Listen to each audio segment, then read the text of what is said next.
Chapter 21. It was then that the fox appeared. "Good morning," said the fox.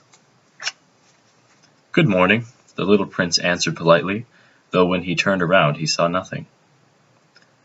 "I'm here," the voice said, "under the apple tree." "Who are you?" the little prince asked. "You're very pretty." "I'm a fox," the fox said. "Come and play with me," the little prince proposed. "I'm feeling so sad." "I can't play with you," the fox said. "I'm not tamed." "Ah, excuse me," said the little prince, but upon reflection he added, "What does tamed mean?" "You're not from around here," the fox said. "What are you looking for?" "I'm looking for people," said the little prince. "What does tamed mean?" "People," said the fox, "have guns and they hunt. It's quite troublesome, and they also raise chickens. That's the only interesting thing about them. Are you looking for chickens?" "No," said the little prince. "I'm looking for friends. What does tamed mean?" "It's something that's been too often neglected. It means to create ties." "To create ties?" "That's right," the fox said. "For me, you're only a little boy just like 100,000 other little boys, and I have no need for you, and you have no need for me either. For you, I'm only a fox like 100,000 other foxes. But if you tame me, we'll need each other. You'll be the only boy in the world for me. I'll be the only fox in the world for you." "I'm beginning to understand," the little prince said.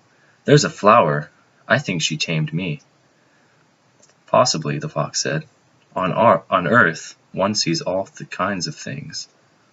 "Oh, this isn't on Earth," the little prince said. The fox seemed quite intrigued.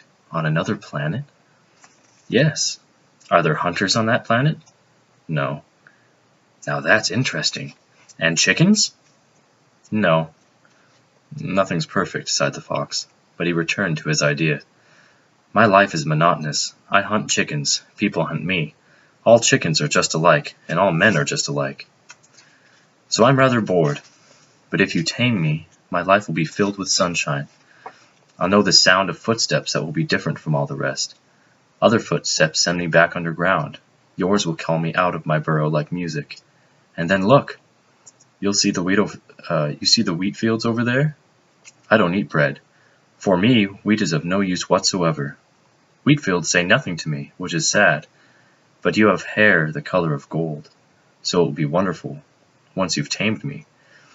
The wheat, which is golden, will remind me of you, and I'll love the sound of the wind in the wheat." The fox fell silent and stared at the little prince for a long while. "Please, tame me," he said. "I'd like to," the little prince replied, "but I haven't much time. I have friends to find and so many things to learn." "The only things you'll learn are the things you tame," said the fox. "People haven't time to learn anything. They buy things ready-made in stores, but since there are no stores where you can buy friends, people no longer have friends.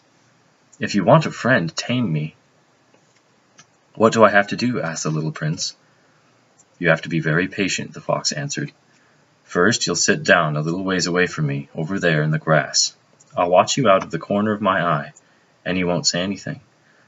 Language is the source of misunderstandings, but day by day you'll be able to sit a little closer." The next day the little prince returned. "It would have been better to return at the same time," the fox said. "For instance, if you come at 4 in the afternoon, I'll begin to be happy by 3. The closer it gets to 4, the happier I'll feel. By 4, I'll be all excited and worried. I'll discover what it costs to be happy.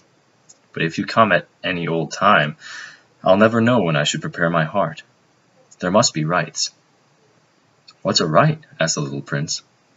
"That's another thing that's been too often neglected," said the fox. "It's the fact that one day is different from all the other days, 1 hour from the other hours. My hunters, for example, have a right. They dance with the village girls on Thursdays, so Thursday's a wonderful day. I can take a stroll all the way to the vineyards. If the hunters danced whenever they chose, the days would all be just alike, and I'd have no holiday at all." That was how the little prince tamed the fox. And when the time to leave was near, "Ah," said the fox, "I shall weep." "It's your own fault," the little prince said. "I never wanted to do you any harm, but you insisted that I tame you." Yes, of course, the fox said. But you're going to weep, said the little prince. Yes, of course, the fox said. Then you get nothing out of it? I get something, the fox said, because of the color of the wheat. Then he added, Go look at the roses again. You'll understand that yours is the only rose in the world. Then come back to say goodbye, and I'll make you a gift of a secret. The little prince went to look at the roses again. You're not at all like my rose. You're nothing at all yet, he told them. No one has tamed you, and you haven't tamed anyone. You're the way my fox was. He was just a fox like 100,000 others, but I've made him my friend, and now he's the only fox in all the world. And the roses were humbled. You're lovely, but you're empty, he went on.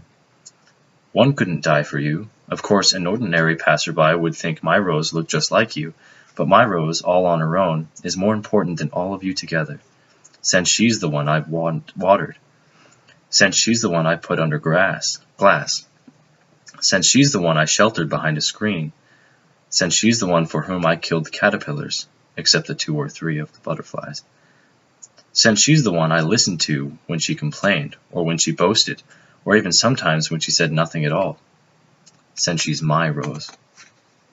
And he went on back to the fox. Goodbye, he said. Goodbye, said the fox.